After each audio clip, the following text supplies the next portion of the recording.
বাবা সাহেব আম্বেদকর এডুকেশন ইউনিভার্সিটির আন্ডারে যে বিএড কলেজগুলি আছে, ফরম্যাট অনুযায়ী আজকে আপনাদের বিএড কোর্স নিয়ে আলোচনা করছি। তার আগে বলি, আমার বিএডের semester 1, semester 2, semester 3, semester 4 practicum বই আছে। সেই প্র্যাকটিকাম বইগুলি আপনারা অবশ্যই কলেজটির থেকে পেয়ে যাবেন। তার সঙ্গে বলি, আপনারা অনেকেই ভিডিওর পিডিএফ নিতে চান, তাদের ক্ষেত্রে বলি, এই ভিডিওটির পিডিএফ ফাইল ডেসক্রিপশান বক্সে দেওয়া রয়েছে। পিডিএফ ফাইলটির পাসওয়ার্ড ভিডিওর মধ্যে রয়েছে, আপনারা ভিডিওটি দেখুন। বিএডের যে একটি শিক্ষাবিজ্ঞান বিষয়ে লার্নিং ডিজাইন নিয়ে আলোচনা করছি। ফরম্যাট অনুযায়ী বাঁদিকে থাকছে স্কুলের নাম, শ্রেণী, সময়, তারিখ, শিক্ষক বা শিক্ষিকার নাম। ডান দিকে যাচ্ছে বিষয় শিক্ষাবিজ্ঞান, একক হচ্ছে মধ্যযুগে ভারতীয় শিক্ষা, উপেক্ষক থাকছে ইসলামিক শিক্ষা। আজকের পাঠ থাকছে ইসলামিক শিক্ষা। শিক্ষণের লক্ষ্য স্মরণ করা।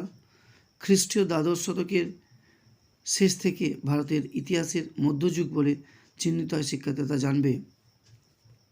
অনুধাবন করা। মধ্যযুগের ইসলামিক শিক্ষার বৈশিষ্ট্যগুলি শিক্ষার্থী উপলব্ধি করতে পারবে। প্রয়োগ করা। ইসলামিক শিক্ষায় বিদ্যালয়ে প্রবেশের নিয়মগুলি শিক্ষার্থী ব্যাখ্যা করতে পারবে। তারপর হচ্ছে বিশ্লেষণ করা। মধ্যযুগের মুসলিম শিক্ষার ত্রুটি বা সীমাবদ্ধতাগুলি শিক্ষার্থীরা বিশ্লেষণ করতে পারবে। মূল্যায়ন করা। ইসলামিক শিক্ষা ব্যবস্থায় প্রাথমিক শিক্ষার পাঠ্যক্রমের সম্পর্কে শিক্ষার্থী লিখতে পারবে। সৃজন করা। মধ্যযুগীয় শিক্ষা ব্যবস্থায় ইসলামিক শিক্ষার সুবিধা ও অসুবিধাগুলি শিক্ষার্থীরা বিশ্লেষণ করতে পারবে। তারপর থাকছে পাঠের প্রেক্ষিতে শিক্ষার্থী বিশ্লেষণ।